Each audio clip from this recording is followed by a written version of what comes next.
Chair recognizes Mr. Lynch. Thank you. Mr. Chairman, I just want to say our federal budget reflects our values.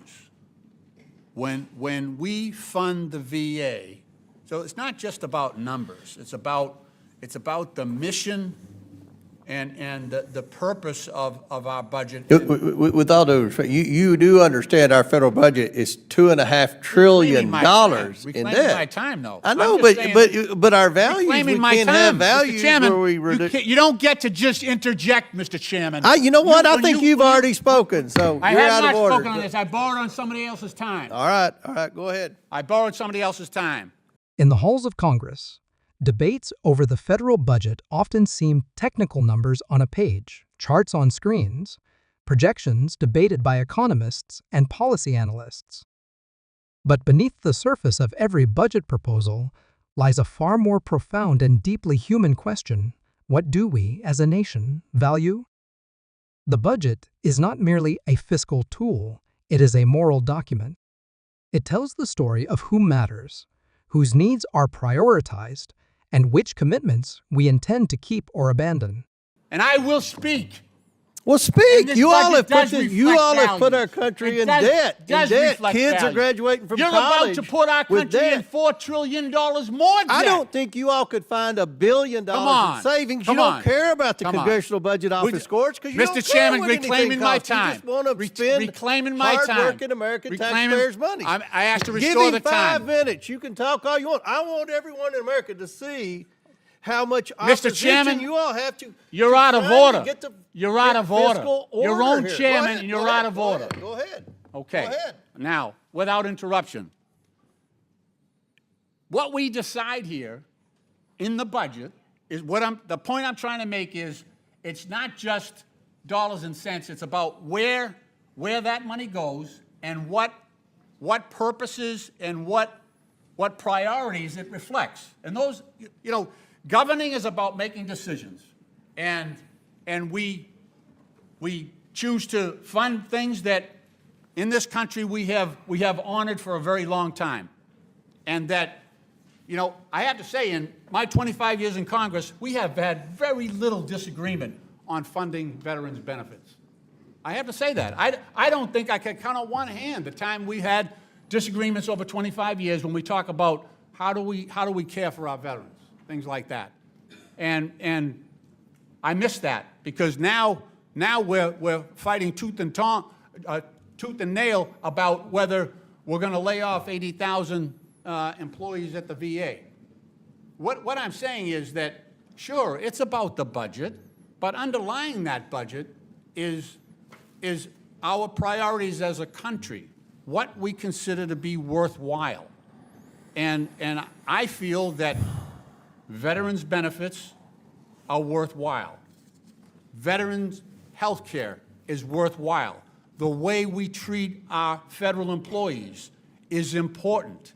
It is intrinsic to the work of the federal government and how we help the most vulnerable as well as average everyday Americans on Social Security, on Medicaid.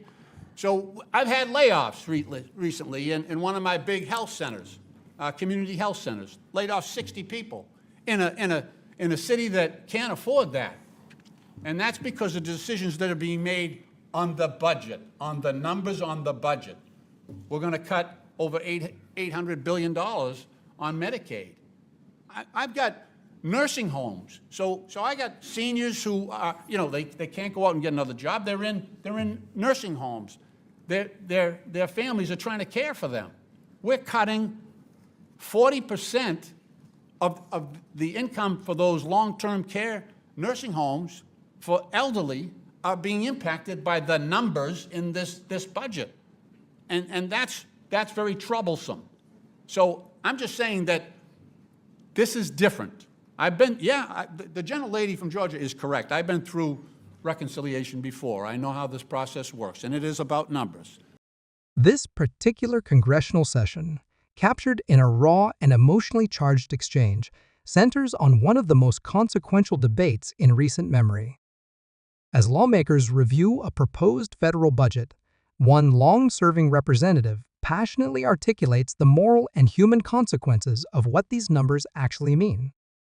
Behind the technical language of reconciliation and appropriations are real people. Veterans lying in VIA hospital beds, elderly Americans in underfunded nursing homes, and families relying on Medicaid to keep their children healthy. The speaker reminds us that governing is about choices. And the choices outlined in this budget proposal, cutting more than $800 billion from Medicaid, laying off tens of thousands of VA employees, reducing funding for community health centers, and undermining benefits for federal workers represent not fiscal necessity, but a fundamental shift in national priorities. These cuts are not occurring in isolation. They are being made to justify trillions of dollars in tax cuts, which disproportionately benefit the wealthy and large corporations. At stake is more than just money. What's at stake is the social contract that binds the government to its people. The speaker mourns what they see as a betrayal of long-standing bipartisan commitments, especially to veterans who have honorably served the country. These men and women were promised care, a promise now threatened by budgetary decisions made in the name of austerity or political expediency. This speech is not just a procedural objection, it is a heartfelt plea. It cuts through the usual partisan noise to focus on something universal: the responsibility of a government to keep its word, to care for its most vulnerable, and to remember that the true measure of a budget isn't in dollars saved, but in lives affected. And I agree with that point. But this is different. This reconciliation is going after things that have been long respected and honored in this country. And we are changing our ideals and our commitments to people like our own veterans. They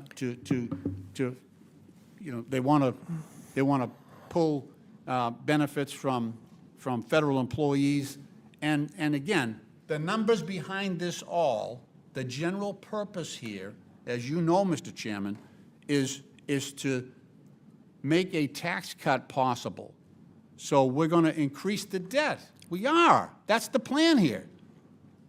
We're going to increase the debt by, I think, at least $4 trillion, based on what we're looking at right now.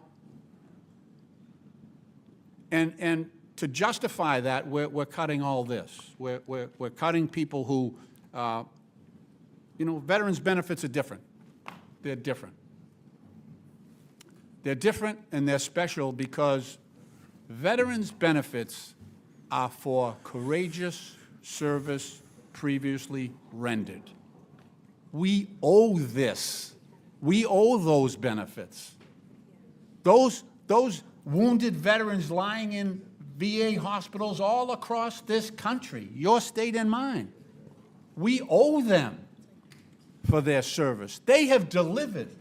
Every one of them, by definition, every veteran who's eligible for this has honorably served this country in uniform, put their life on the line for the benefit of us all.